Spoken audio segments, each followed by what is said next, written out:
Romanos capítulo 12,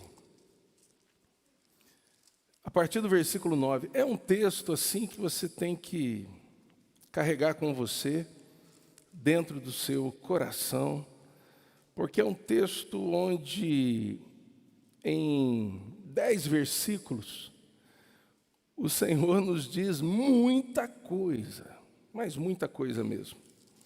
E eu quero que você acompanhe aí comigo. Primeiramente, eu vou ler 3 versículos. O versículo 9, a parte B do versículo 9, diz assim: detestai o mal, apegando-vos ao bem. O que você tem que fazer com respeito ao mal? Detestar. Quem aqui detesta jiló? Detesto jiló. Quem aqui detesta algum tipo de comida? Detesto. Então, o mal tem que ser desse jeito. Não chega nem perto do seu paladar. Você detesta, você não suporta, você aborrece o mal. Mais um versículo aí, versículo 17, diz assim: não torneis a ninguém mal por mal, esforçai-vos por fazer o bem perante todos os homens. O mal nós devemos detestar, mas o mal nós também devemos contê-lo, no sentido de limitá-lo e não reproduzi-lo. Então, se alguém me faz o mal, eu não vou devolver o mal, porque se eu devolver o mal, eu estou multiplicando o mal, eu estou reproduzindo o mal, eu estou favorecendo o mal. Então, o mal deve ser detestado. Pode repetir comigo? Detestado. Isso aí. Quem gosta de dobradinha, quem detesta dobradinha, é o mal. Quem gosta é o céu. Mas pense nisso. E além de detestado, o mal precisa ser contido. Repita comigo: contido. Você não tem que multiplicar o negócio. Recebeu o mal passou por você, você não tem que dar impulso a ele. Você tem que contê-lo. Não vou pagar ninguém mal por mal. Versículo 21. Não te deixes vencer do mal, mas vence o mal com o bem. O mal deve ser vencido. Repita comigo: vencido.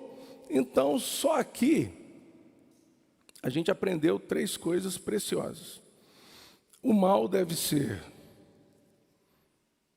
o quê? Detestado, contido e vencido. Pastor, mas que mal é este? É o pecado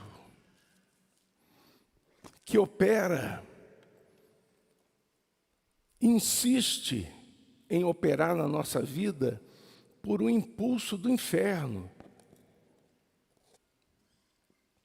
Quando o diabo nos tenta, ele nos tenta para o bem?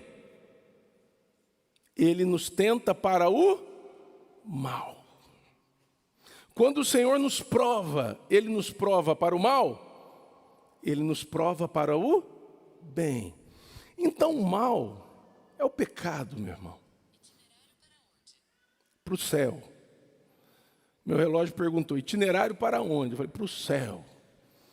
Fica aqui. Querido, para a gente continuar aqui. O mal é o pecado, que uma vez que estamos em Cristo, ele ainda está em nós, mas ele não tem mais domínio sobre nós. O pecado não nos domina mais, porém, ele ainda está na gente. E o inferno, o diabo, Satanás, o inimigo de nossas almas, principados e potestades, dominadores deste mundo tenebroso, querem que nós sejamos dia a dia impulsionados no mal.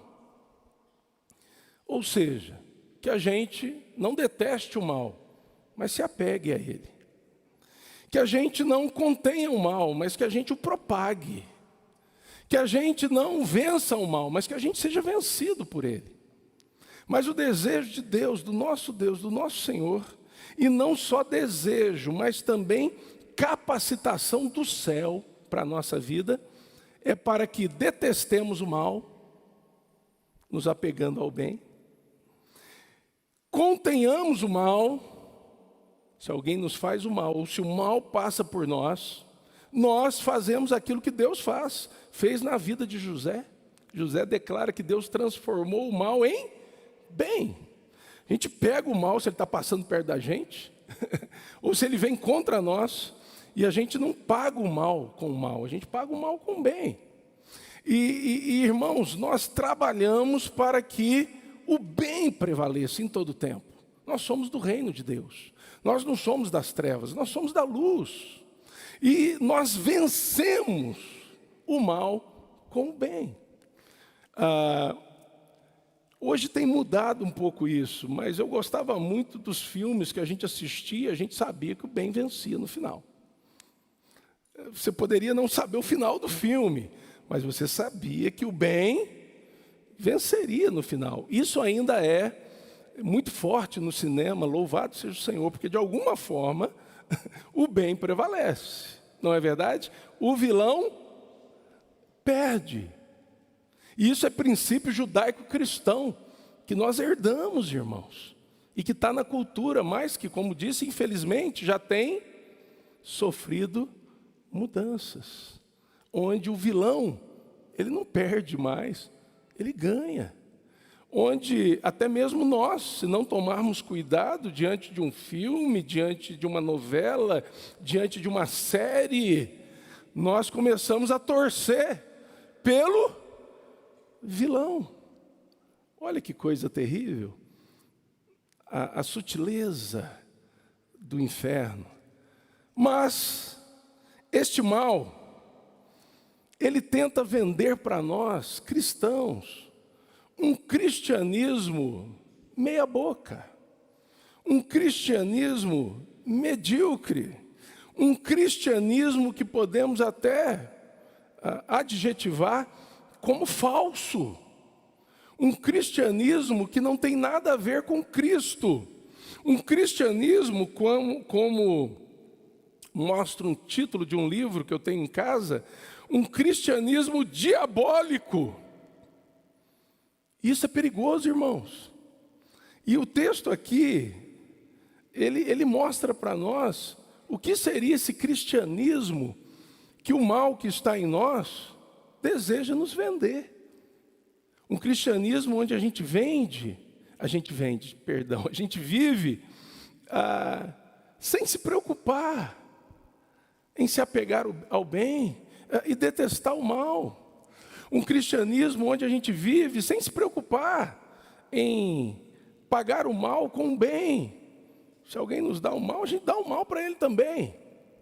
Se alguém fala da gente, a gente fala dele também, e mal. Um cristianismo onde a gente é vencido pelo mal e muitas vezes nem percebe, enquanto deveríamos vencer o mal com o bem. E eu quero enumerar algumas coisas aqui. A primeira delas que tem a ver com esse cristianismo que o pecado tenta nos vender, que é muito presente na nossa sociedade. É o cristianismo onde a vida não precisa mudar, o coração não precisa mudar, a santificação não precisa existir. A gente pode andar com Jesus e andar de qualquer jeito. Esse cristianismo, primeiro, ele nos vende um amor hipócrita. O amor vira apenas uma expressão dos nossos lábios. A gente diz que ama. O amor se transforma numa teoria. A gente tem dificuldade de se enxergar como alguém que ama, mas falta prática. Um amor que é uma máscara. O amor que não tem essência, só tem aparência. E o texto aqui vai dizer, no versículo, o amor, versículo 9, seja sem hipocrisia. Um amor hipócrita não é amor, irmãos. É uma caricatura do amor. Um amor hipócrita, ele não é de verdade, é mentiroso. O amor hipócrita, ele sorri com os lábios, mas guarda perversidade dentro do coração. O amor hipócrita, ele abraça, enquanto na verdade queria esmagar. O amor hipócrita, ele abre porta para tudo aquilo que não presta, com a justificativa de que ama de um jeito diferente. Queridos, ou amamos como Jesus ou não amamos. Ou amamos com um amor que é fruto do Espírito, ou não amamos. Ou amamos aquele amor manifesto nesta mesa, que é a ceia do Senhor. Deus amou o mundo de tal maneira. E esse amor, diz a Bíblia, é derramado pelo Espírito Santo nos nossos corações. Ou amamos desse jeito, ou não amamos. Cuidado com esse cristianismo de, dá para ser desse jeito, dá para ser dessa maneira. Dá não. Esse cristianismo não é o cristianismo segundo Cristo. Esse é o cristianismo segundo o mundo. Esse é o cristianismo segundo as conveniências. Esse é o cristianismo que não expressa o amor de Jesus. Mas cabe aqui uma palavra. Às vezes nós pensamos que amar é só fazer carinho. Amar é só concordar com o outro. Amar é sempre fazer o que o outro gostaria que a gente fizesse. Isso não é amor não, meu irmão. Provérbios, eu anotei o versículo aqui, que é maravilhoso. Provérbios 20, você anota aí depois se você ler, 27, versículos 5 e 6, diz assim: mais vale a repreensão franca do que o amor encoberto. Leais são as feridas feitas pelo que ama. Leais são as feridas feitas pelo que ama. Mas os beijos dos invejosos de nada aproveita, são enganosos. Então amar é amar. Quem tem filho aqui sabe, você ama seu menino, mas quando você precisa dar uma dura nele, você dá. Quando você precisa repreender, você repreende. Quando você precisa, de certa forma, colocar ele numa situação para que ele cresça, você coloca. E também você acaricia, você ama, você beija, você faz tudo isso. O amor sem hipocrisia é o amor que visa o bem do outro. E muitas vezes sem o outro entender. Sem o outro entender. Tomemos cuidado com esse amor hipócrita. Amém, irmãos? Amém, queridos? Então, é o pecado na gente, irmãos. Apenas um parêntese. O que a gente precisa é não aceitar o pecado, irmãos, dominando o nosso coração. Não, eu vou andar com Jesus, mas eu vou negociar isso, eu vou negociar aquilo, eu vou negociar aquilo outro. E você começa a barganhar e não dá certo. Segunda coisa, para a gente correr aqui. E aí, só para você não perder aqui o fio da meada.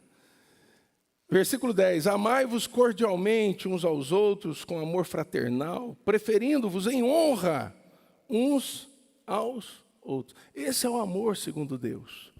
E nós não podemos perder isso de vista. Segunda coisa, uma espiritualidade fria. Queridos, tem gente que está seco por dentro, seco. Está na igreja domingo após domingo, é crente, está num hall de membros, mas está seco, está frio. Se pedir para fazer uma oração, não faz, não é por timidez, não. Tem gente que não ora por timidez. Tudo bem, orar publicamente. Mas tem gente que não ora publicamente porque parece que não tem nada dentro para fluir para fora. Não tem palavras para falar com Deus, não tem verdades para sair do coração dele na direção de Deus. Não tem fervor espiritual. E o texto fala sobre isso, olha aí, versículo 11. No zelo não sejais remissos, sede fervorosos de espírito, servindo ao Senhor. Agora preste atenção, uma pessoa fervorosa de espírito, versículo 12, define muito bem. Regozijai-vos na esperança, sede pacientes na tribulação, na oração perseverantes. Queridos, esse mal que tenta imprimir em nós, na nossa vida, um cristianismo onde o amor é hipócrita, é o mesmo mal que tenta imprimir na nossa vida uma espiritualidade que é fria, gelada. E o crente frio é muito triste, o morno também. O Senhor nos chamou para sermos fervorosos. Pensa comigo, vamos imaginar algo aqui. Nós pegamos você crente, e um homem não crente. E pegamos você também, mulher crente, e outra mulher não crente. Escolhemos aqui 2 salas da igreja e vamos trancar vocês dois lá. A mulher crente com a mulher não crente. O homem crente com o homem não crente. Vocês vão ficar trancados lá. A pergunta que eu faço é: como vai sair de lá o crente e o não crente? Será que o crente vai sair de lá tendo ganhado alguém para Jesus? Será que o não crente vai sair de lá, se não convertido, pelo menos impactado pela vida do crente? Ou será que o crente que foi colocado junto com o não crente, trancado, olha o tempão que tem, a crente que foi colocada com uma mulher não crente, será que vão sair de lá os mesmos? Porque o crente estava tão frio, a crente estava tão fria, que não tinha nada para dar. O apóstolo Paulo foi preso, irmãos. Ele ganhou para Cristo soldados que eram algemados do lado dele. O apóstolo Paulo foi jogado na prisão em Roma, e a igreja não se abateu, a igreja se fortaleceu. Crente fervoroso. Hoje, irmãos, a frieza tem tomado conta dos crentes. Dá uma aquecida na hora dos cultos.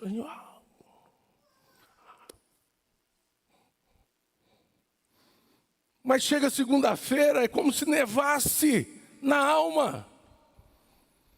Chega segunda-feira, é como se a casa fosse aquelas casas lá dos Estados Unidos, onde neva muito, e você não consegue nem abrir a porta direito, tanta neve. Frieza espiritual. Pense nisso, meu irmão. Como que você lida, com a esperança? Você se regozija na esperança? Ou a sua alegria está nas coisas desse mundo? Você regozija na esperança? Estava conversando com Joana. O capítulo mais lindo da Bíblia aos meus olhos é 1 Coríntios, capítulo 15. Porque Paulo fala ali da ressurreição de Jesus, e Paulo vai falar da ressurreição dos crentes no final de tudo. E Paulo diz que por isso, porque há ressurreição, o nosso trabalho no Senhor não é vão. Por isso a gente trabalha, por isso a gente se alegra. Como que está a sua vida diante da tribulação? Pacientes na tribulação. Tem coisa que a gente vive que nem tribulação é, meu irmão. E a gente já arranca os cabelos, come as unhas. Já parou para pensar? Se a coisa começa a apertar, e a Bíblia diz que nos últimos dias as coisas vão apertar, como você vai lidar com elas? A gente tem que lembrar do que está lá em Jeremias, no capítulo 12, quando ele diz assim: se em terra de paz não te sente seguro, o que você vai fazer na floresta do Jordão? Se te cansas com aqueles que vão a pé, como você vai correr com aqueles que vão a cavalo? Temos que ser mais fervorosos de espírito. Amém, irmãos? Amém mesmo? Porque esse mal, esse pecado, o impulso do inferno, está vendendo para os crentes propaganda. Um cristianismo de amor hipócrita, um cristianismo de espiritualidade fria. E a gente está aceitando. Esse cristianismo não cobra tanto de mim. Esse cristianismo é mais tranquilo. É, meu irmão. Mas ele só alegra o diabo. Ele não alegra a Deus. Ele não agrada a Deus. Terceira coisa que eu quero tirar daqui, que está no versículo 13.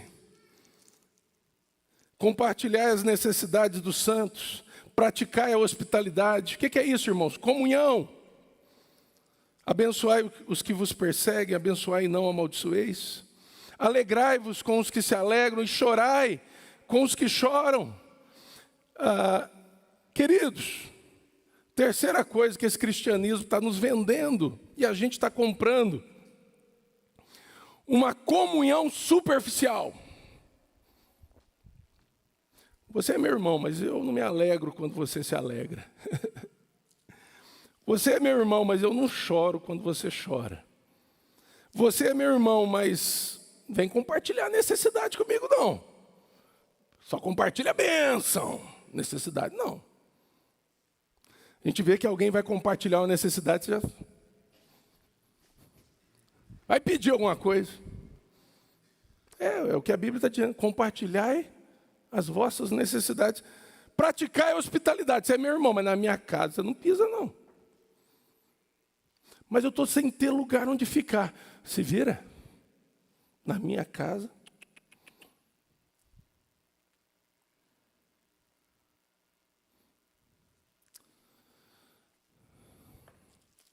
Comunhão superficial. E a gente está aceitando, irmãos. A gente está comprando isso. Pacote do inferno. Comunhão assim, comunhão a gente vê só de vez em quando. É bom.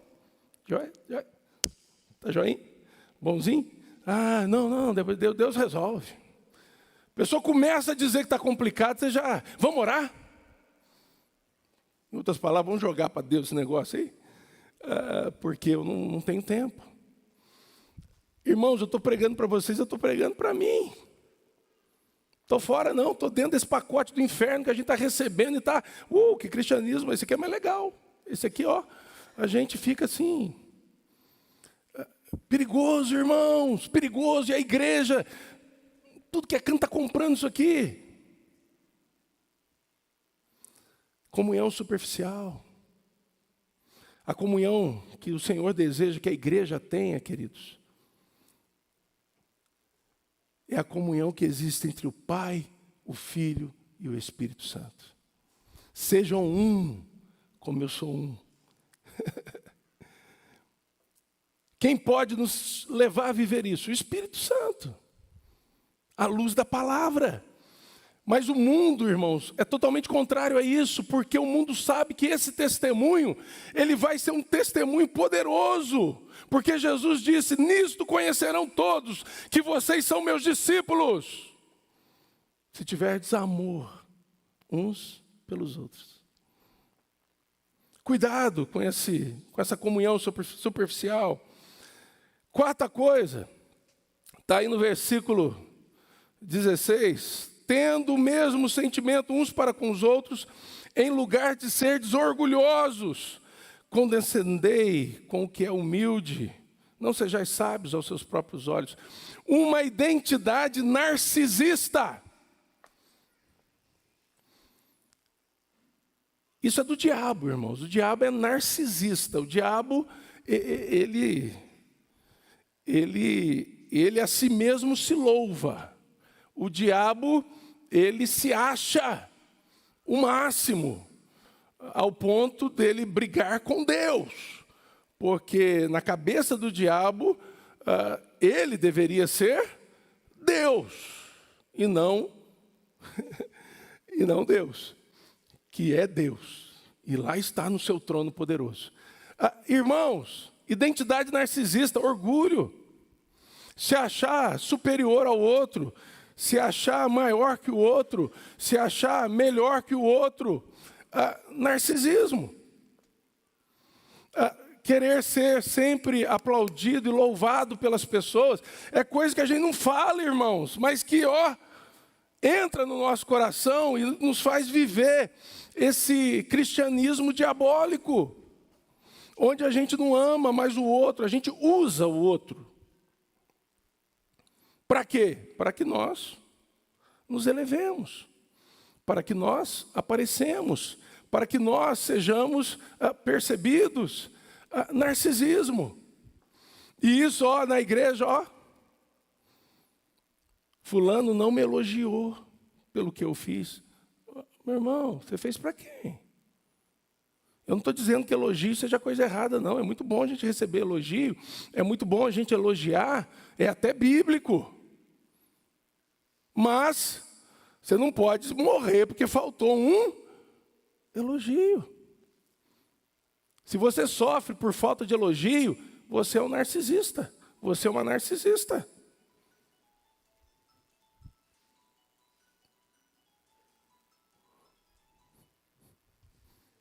O celular da Ideco. Eu achei que era o meu, botei o tempo aqui. Irmãos, narcisismo é um negócio muito sério. Na cultura que a gente vive, sempre existiu, viu, irmãos? Sempre. Caim era um narcisista. E assim vai. Agora preste atenção. Na cultura que a gente vive, o narcisismo se tornou esse negócio da pessoa se achar e querer ser o centro das atenções, se tornou um negócio, uma epidemia, irmãos. Uma epidemia, uma pandemia, um negócio assim de alcance global. E entrou na igreja, irmãos. Aí é ministério competindo com ministério, é gente competindo com gente, é líder competindo com líder. E o diabo vibra e Deus se entristece, o Espírito Santo se entristece. Cuidado com isso. E aqui, no versículo 14, que diz, tende o mesmo sentimento, isso me remete lá a Filipenses 2. Quando a palavra do Senhor diz, tende o mesmo sentimento que houve também em Cristo Jesus, o qual, sendo igual a Deus, sendo Deus, não tomou isso como usurpação, mas a si mesmo se esvaziou, assumindo a forma de servo, sendo reconhecido em figura humana, e a si mesmo se humilhou, sendo obediente até a morte, morte de cruz.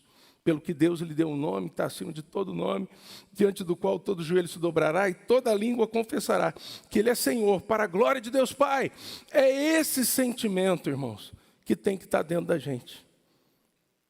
Senão, o amor hipócrita, a espiritualidade fria, a comunhão superficial e a identidade narcisista farão com que uma igreja, por mais que a estrutura seja bonita, por mais que a gente arrume coisas e mais coisas, se torne uma igreja não de Cristo, mas uma igreja, e não se assuste com o que eu vou dizer, do inferno. Mas vamos lá. Estou acabando.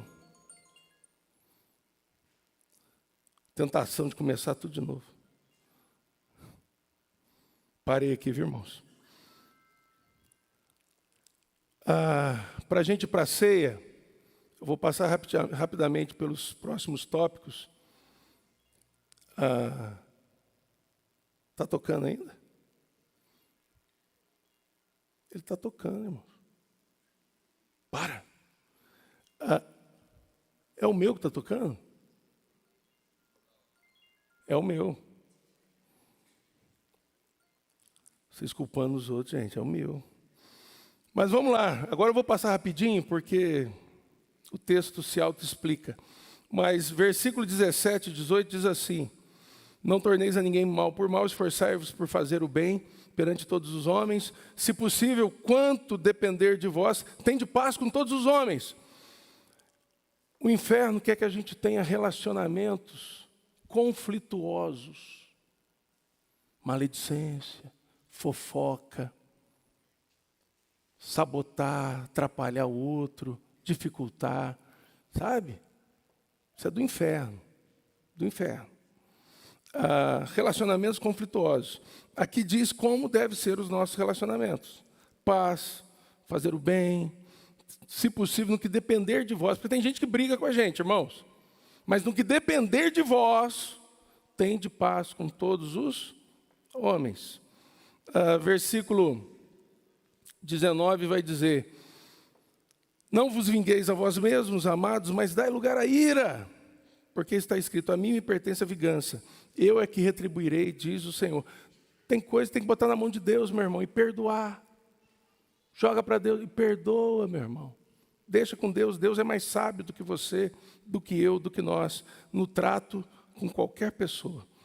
Versículo 20. Pelo contrário, se o teu inimigo tiver fome, dá-lhe de comer. Se tiver sede, dá-lhe de beber. Porque fazendo isto, amontoarás brasas vivas sobre a sua cabeça. Uma vida sem impacto é o que o diabo quer para nós, irmãos. Mas Jesus nos chama para sermos suas testemunhas na terra. E, como testemunhas dele, impactarmos as vidas à nossa volta. E como é que a gente impacta? Pregando o evangelho, mas também vivendo o evangelho. E quando o texto aqui diz, olha, se o teu inimigo tiver fome, dá de comer, tiver sede, dá de beber, porque fazendo isso, amontoarás brasas vivas sobre a sua cabeça, não é sobre a cabeça de quem faz o bem, não. Você vai estar amontoando brasas vivas sobre a cabeça de quem está recebendo o bem, mesmo que seja o seu inimigo. Em outras palavras, o que o texto está dizendo é: você vai, como homem de Deus, como mulher de Deus, que faz o bem a quem te faz o mal, ser um instrumento para Deus trabalhar na consciência daquela pessoa. Aquela pessoa vai começar a ferver a cabeça, brasa viva. Mas porque eu bati nele, ele me perdoou. Eu fiz o mal para ele está me fazendo bem. Eu o maldisse, ele está me bendizendo. Eu o persegui, ele está me amando. Eu faço tudo que é de ruim para ele e ele ora por mim. Brasa viva na cabeça de quem recebe o bem. E o Espírito Santo usa isso.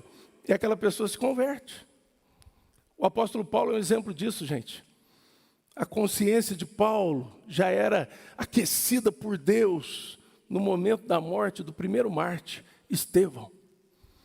Estevão orava por Paulo enquanto Paulo aprovava o apedrejamento dele. E aquilo ali foi fervendo na cabeça do apóstolo Paulo. E quando ele tem um encontro com Jesus, ele entende o que é que já fervia na cabeça dele. São as brasas vivas. E são vivas porque são de Deus. Amém, meu irmão? Você quer ganhar gente para Jesus? Foca nesses que fazem o mal. Você vai ser um testemunho poderoso na vida dele. Louvado seja o Senhor. O diabo quer nos dar uma vida sem impacto. Igreja, eu vou lá na igreja. O que a igreja? A igreja faz. O que a igreja faz? A igreja, a gente canta, a gente ouve o pastor falar umas palavras lá, A gente tem os ministérios que a gente faz para comer alguma coisa. A igreja cuida das crianças lá, ensina umas coisinhas para as crianças. Isso é a igreja que o inferno quer que nós sejamos. A igreja do jeito de Deus, por onde você vai, meu irmão, por onde eu vou, a gente leva nas mãos as brasas vivas para colocar na cabeça do povo, para que o povo perceba que a gente é diferente, porque a gente é de Jesus. E para fechar, o diabo quer que a gente tenha uma vida derrotada. Versículo 21. Não te deixes vencer do mal, mas vence o mal com o bem. Tem muito crente que está vencido pelo mal, meu irmão. Mas o desejo de Deus é que nós sejamos vencedores. 1 João diz lá, a palavra do Senhor tem permanecido em vós, e vocês têm vencido o maligno. Vocês têm vencido o maligno. Vamos ficar de pé, chamar o Ministério de Louvor para cá.